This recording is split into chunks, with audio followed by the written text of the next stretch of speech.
In this episode, we will discover our true power to heal and shape the world around us. Helping us with this is an award-winning author, self-healing and relationship expert, coach, and media personality. Welcome to the show, Rebeccah. How are you doing? Toby, I'm so excited for this live conversation. I'm thrilled to be here. Thank you so much. I'm also looking forward to having a soulful conversation with you. And I'm looking forward to learning so much about your own personal experience of surviving different kinds of abuse and also becoming who you are today and how you're helping other people out there to live their best lives, by healing themselves and healing the world around them also. So I'm super pumped up for this conversation. And I'd just like us to jump into it already. I'd like to learn from your survival story of growing up in an alcoholic and abusive home, experiencing domestic violence and damaged self-esteem that came with that and damaged self-worth that came with that. So would you like to take us on this journey? Yeah, I will first start off by saying that my definition of healing is freedom. And for so long, I did believe there had to be a better way, that love had to be the solution, as cliche as that sounds. But I felt like a crazy person growing up in a house where no one seemed to understand we could do better. We should be able to do better. We had the ability to look at ourselves and be responsible for ourselves and do better. And I did grow up in an alcoholic and very abusive home on every single level, afraid for my life and afraid that we weren't going to survive. My family, the abuse and trauma that was going on in the household. What I didn't understand is that the generational healer in the family typically feels like something's wrong with them because nobody else seems to see what they can see in terms of Yeah. stability and a vision of love and a vision of healing. So, fast forward, I was abusing myself and parenting myself really the way I was abused growing up in my teen years, in my 20s.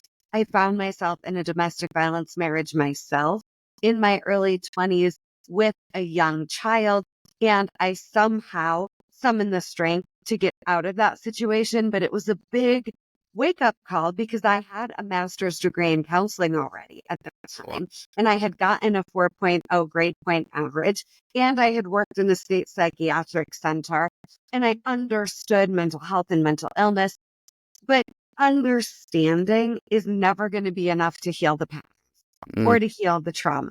And it's a real bitch when you get it, but you're still living. So I found myself getting out of a domestic violence marriage with a 2-year-old with all this understanding, and I was still recreating history. So that took my journey to the next level where I decided I was absolutely going to become an expert in emotional healing, in trauma healing, and in trauma behavior. I got coaching certifications and then developed what I call the practice of emotional healing, which really does free us and liberate us from our past. And thankfully, I had not just the understanding, but the ability to embody what I live and teach when I was 34 and pregnant and diagnosed with cancer and given a 5% chance to live. My story is a wild one, but it's all led me to the place where there's no dark I'm not afraid of. There's no trauma I'm afraid to face, move through, and conquer. And there's no place in my private practice work that I haven't been able to heal because of all of this. So my greatest testimony of healing today is the life I'm living now, the marriage I have, the way I do business, the way I lead my life, and the fact that I beat cancer against all odds just by resting in my unshakable wholeness and practicing emotional healing is such an example of what's possible, not just for me, but for all of us. Yeah. Wow. Thank you so much for sharing that. I mean, you've experienced a lot and you came out stronger than ever before. I mean, it's not everyone that goes through that comes out to be as strong as you are. Some people crumble due to the stress and the challenges and the pressure that comes along with that. So and you mentioned one thing that I would like to point out also. You talked about, patterns. Like you had all of this degree, you had all of this knowledge, but the patterns were still there basically. And I think that's one thing that I would like you to maybe shine some light on also, like how can we recognize patterns in our Yeah. lives and turn every knowledge that we have, everything that we've learned, everything that people are listening to right now to Yeah. practical things to be able to heal themselves. Yeah. Well, and here's the first thing I have to say, Toby. The strength in me is the strength, and we all have it. There's no one that's like special and strong enough to heal in a way where they're separate from the rest of us. We're all human. We all have innate strength. But what happens with patterns is they repeat until we heal them. And we are a vibrational match for the experience we're having until we heal through our pain. So what I mean by that is if I'm experiencing betrayal, that's because I'm used to it. It's normal for me. And I continue to be a vibrational match for it, meaning I expect it in some level and I have the experience. What I want people to understand is we've all got the strength and the resilience and the courage to not let our past win, but to let the highest version of ourselves win. Mm. But the higher version of ourselves isn't going to win if we're not plugging into intentionally our spiritual GPS, the experience we want to be having, regardless of circumstances. So I can have whatever experience I want to have, even amidst chaos, even amidst situations that are not my preference and that just downright suck, right? Cancer felt really cruel because I had gotten married again. My business was thriving. I had a 6-month wait list. I thought I had beat my past. Well, when it occurred to me, cancer isn't. I have more inner child healing work to do and trauma healing work to do. Cancer is happening. I don't think anything happens to us or for us. I think life just happens and we get to decide who we're going to be. So when I realized this isn't my trauma all over again, this is an opportunity for the healed me to stay in leadership over my life, for me to practice. What's the experience I want to be having? How do I want to feel? Not once all of this goes away, but now. How do I get resolved without anything externally changing? That's what the practice of emotional healing is all about. So it's about saying, regardless of patterns, regardless of what I'm going through right now, how do I want to experience this? And for me, I decided I wanted to experience the best of me, especially in the face of cancer, where everyone's telling me you're dying, treating me like I'm dying, giving me a 5% chance to live. I'm 34. I'm pregnant again. And I Mhm. decided the experience I wanted to have was an experience of true freedom and liberation and the best of me. Because what I knew was it's easy to be our best when everything's going well. Not Mm. so much when shit has completely hit the fan. So in order to heal our patterns, we must know what the experience we want to have is instead of whatever upsetting or unfulfilling experience we're having now. And at the very least, you can choose to plug into your spiritual GPS. My mission is with intention to plug into this GPS, my right to experience the best of myself and the best of life, even while life isn't changing externally yet. Yeah. Yeah, I'm coming to that question later. I mean, that's so wonderful. I love the way you started with, we all have this strength, we all have the power, we all have the courage that it takes to, overcome any challenge that we are facing in life. And what one thing I understood from what you said right now is that it all boils down to our intentions and our perspective to the way we see things. Like you having experiencing or, having cancer and surviving cancer, or you had that intention in you that you're going to survive it, you're going to overcome it, and the 5% chance was their own reality. Your own reality is that you are a survivor, you're strong, you're courageous, and you will pull through the experience, I would say. Mhm. Yeah, yeah. And you talked about keying to our spiritual GPS. I'm so interested in that. I'm so interested in learning how I can key to my spiritual GPS. Yeah. Okay. So we're all born that it's very, very easy to forget no one can take away from us. We have the power of choice. We have the power to access and to stay in alignment with our spirit, with our essence, with the best of who we are. And when again, it's not modeled for us that that is appropriate, when it's modeled for us that our emotions cause disruption or upset, that our sensitivity can cause disruption or upset, when we should just be good and not rock the boat, when we learn to fit in instead of focusing on what fits in with us, it's really easy to lose ourselves along the way. So just imagine our power is our strength, but it's soft. I love the quote, the most powerful person in the room is the most relaxed person in the room.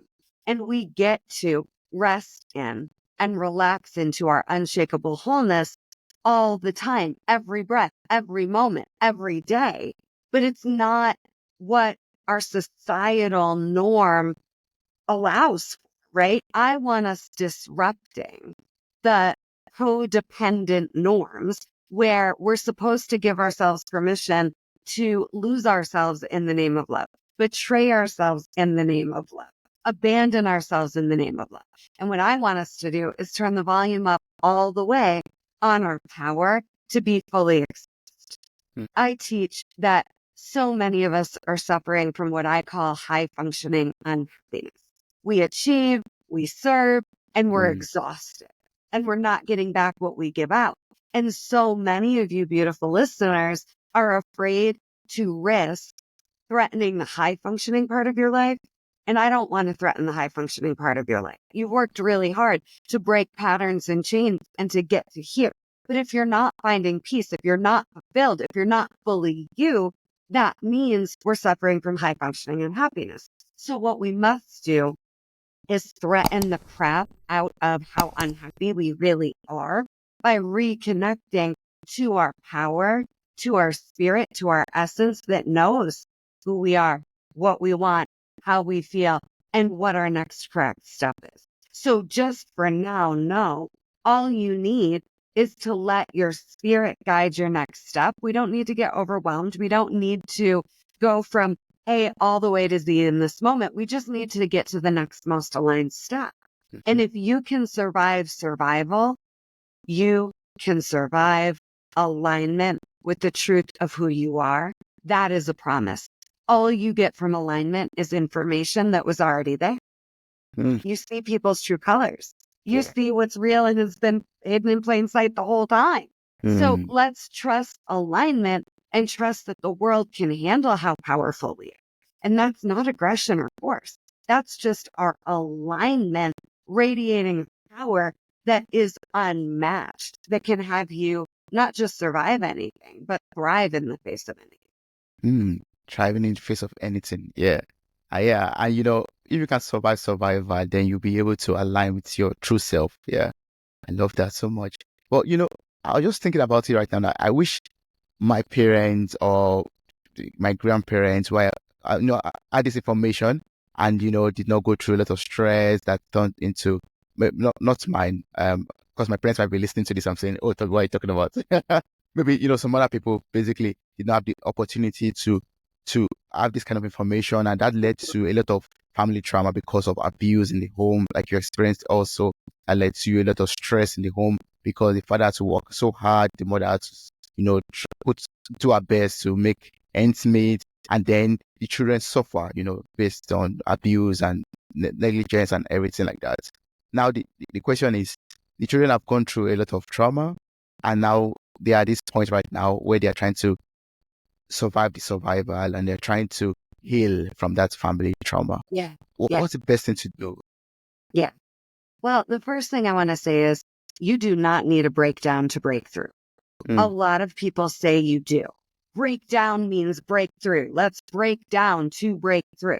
And I'm here to say, hell no, you do not need a breakdown to break through. You do not need to wait for things to get worse or for a crisis. Let's just decide to decide today that you've suffered enough, you've survived enough, and it's time to fully live. I wrote a book, Coming Back to Life, and it's a roadmap to heal from pain to create the life you want. And the reason I titled it this is because all of the clients I've had in my private practice now for over 16 years have said to me in one way or another, after they work with me, they came back to life. They came fully alive. You do not need a breakdown to decide it's time to fully live, or a crisis, or a cancer diagnosis with a 5% chance to live to go, wait a minute, it's time to create a life that fits in with me, and to give up trying to fit in, because it never gets you anywhere but more exhausted and drained and suffering more, right? The second thing is, please understand, the other person or the circumstance is never the reason for your upset or for your suffering or for your stress or for your exhaustion. It is helping you see where you're not super proofed yet in alignment fully with your soul. The other person helps you see how healed you are and where there's still healing to do. And again, my definition of healing is freedom. So where you're not free, there's healing work to do. And without relationship or life mirroring to us how in alignment we are and where we're out of alignment, how would we know? So let's not be threatened when we use life and other people helping us see how aligned we are. Let's be grateful and let's go, okay, I always have the ability to choose alignment again and again and again, and to get back into alignment again and again and again.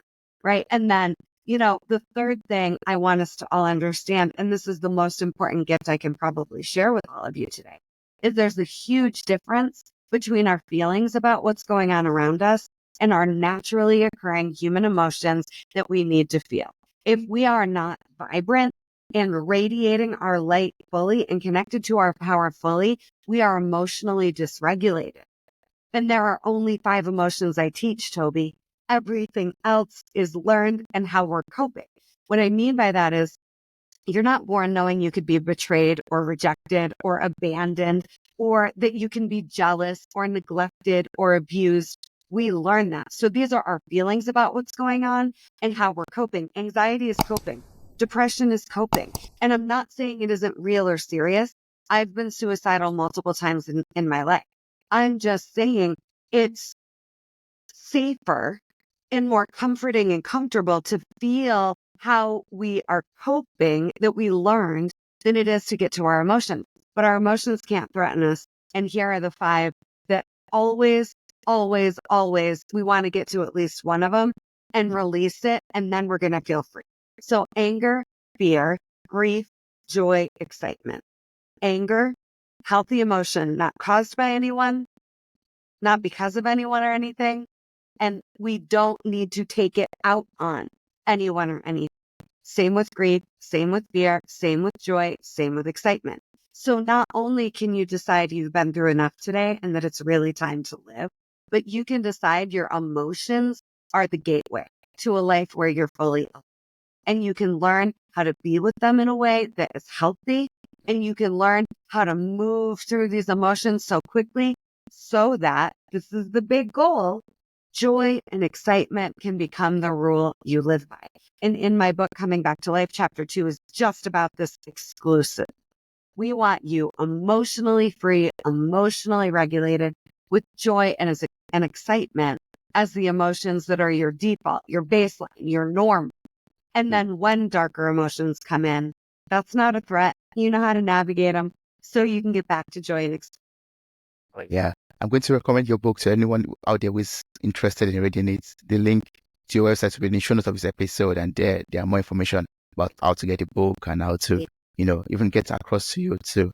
I mean, it's so wonderful you talking about the emotions, and when you talked about the life bringing us those lessons, I was just reflecting on something I've learned also, that life keeps on bringing the same scenarios, the same lessons over and over until we truly have mastered them.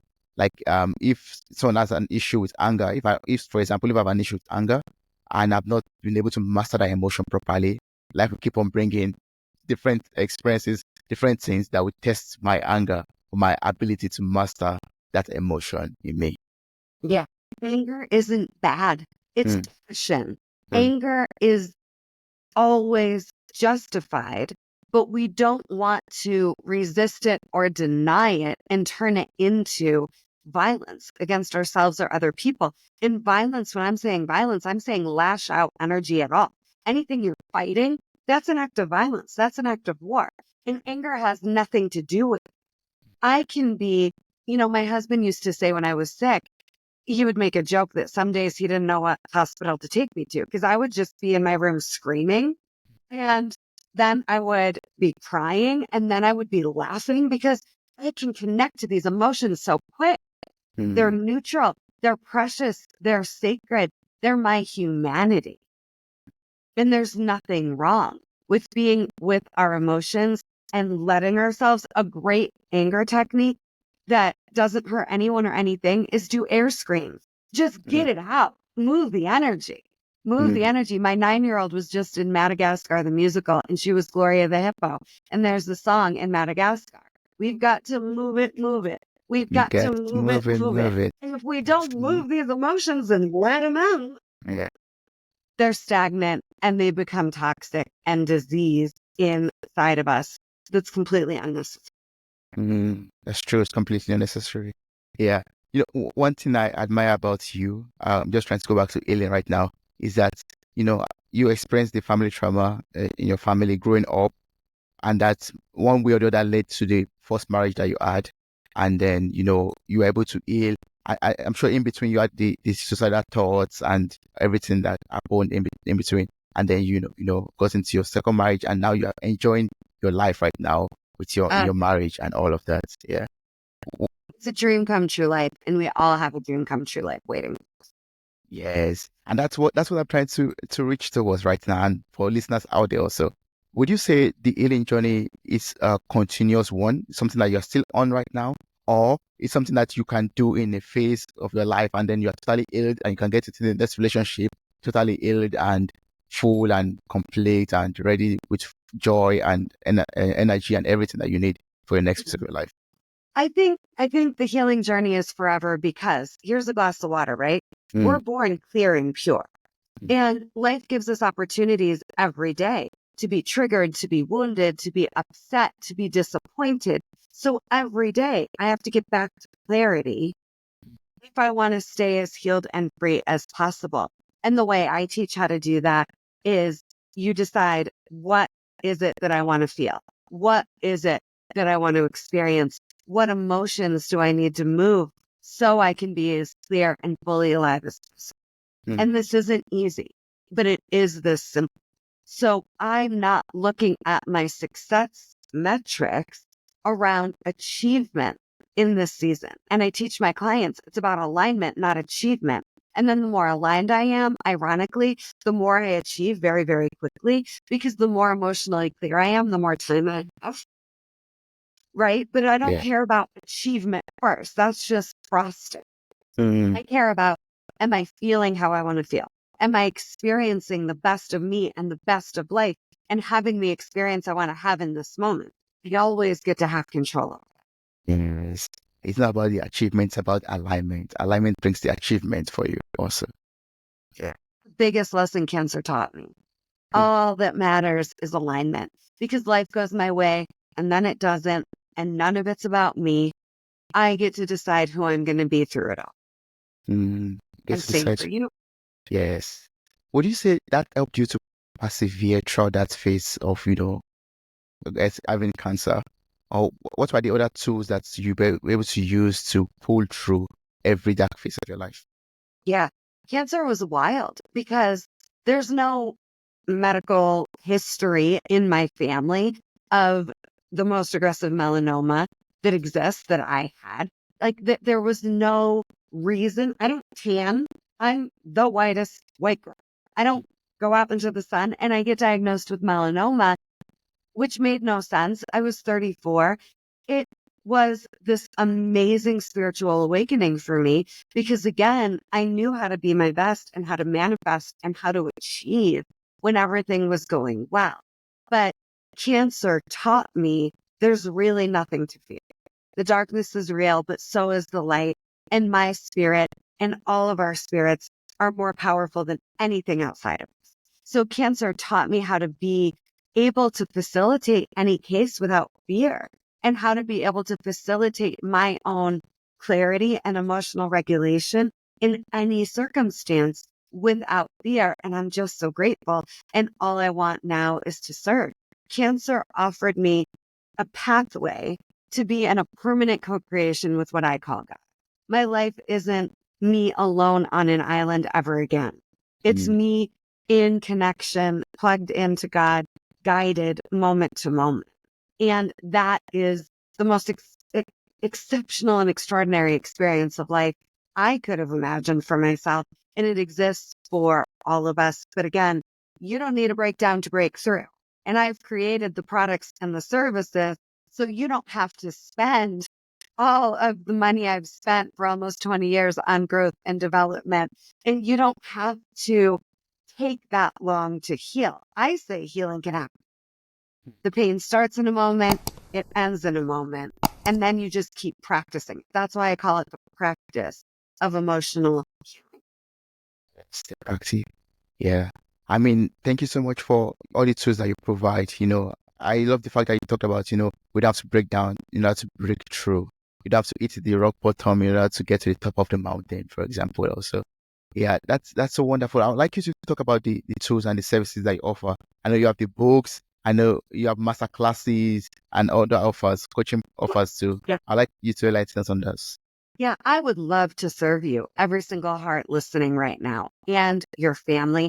And in 2024, my big mission is I want kids to have healed parents, Mm. and I want generational trauma cycles to end.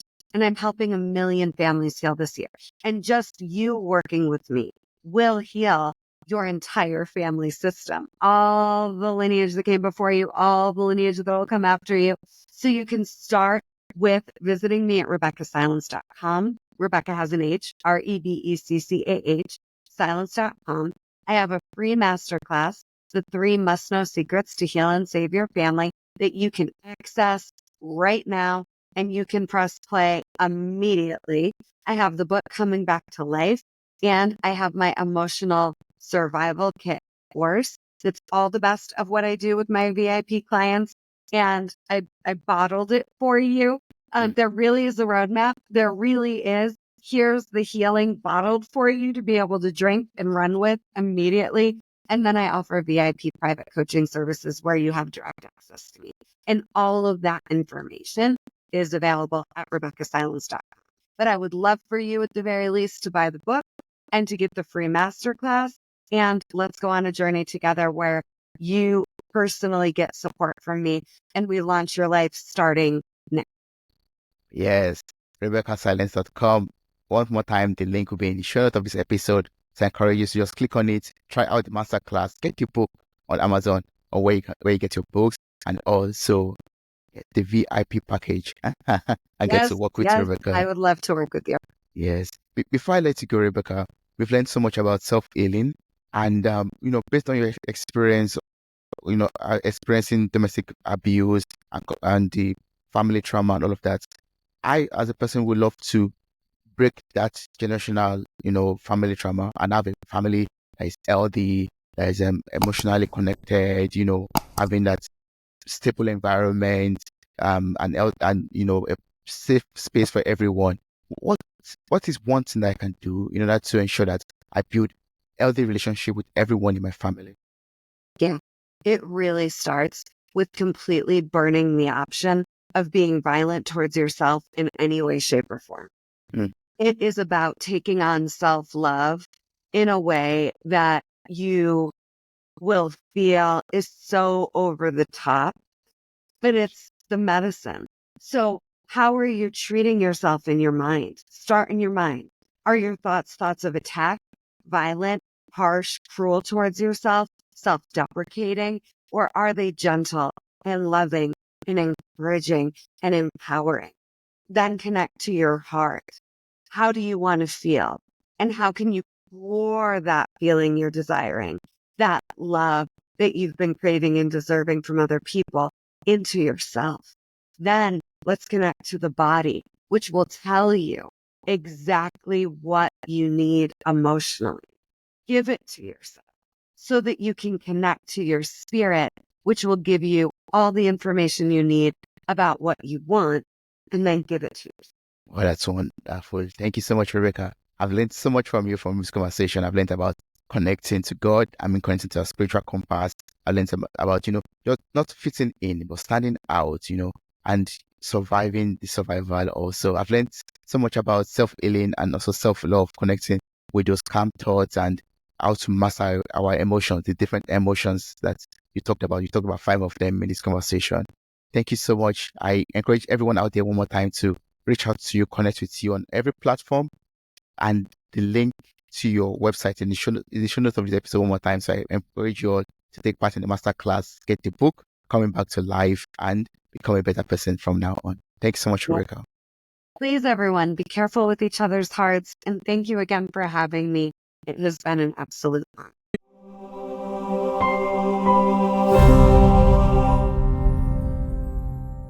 Hey there, podcast enthusiasts. Are you ready to add a little sparkle to your day? If you're loving the insightful conversations and captivating stories on Mirror Talk Podcast, here's a friendly nudge to hit that subscribe button. By subscribing, you'll never miss out on the empowering messages and thought-provoking discussions we bring to your ears. But wait, there's more. We're all about spreading positivity and inspiration, and you can be a part of it too. How? By sharing the love with your friends and family. Share this episode with your loved ones, and let's create a ripple effect of empowerment and growth together. And hey, if you've been enjoying what you hear, why not take a moment to leave us a glowing 5-star review? Your feedback fuels our passion to keep delivering content that resonates with you. So hit that subscribe button, share the love, and leave us a review. Let's keep the conversation going and spread the Mirror Talk magic far and wide. Thanks for tuning in, and remember, your support means the world to us.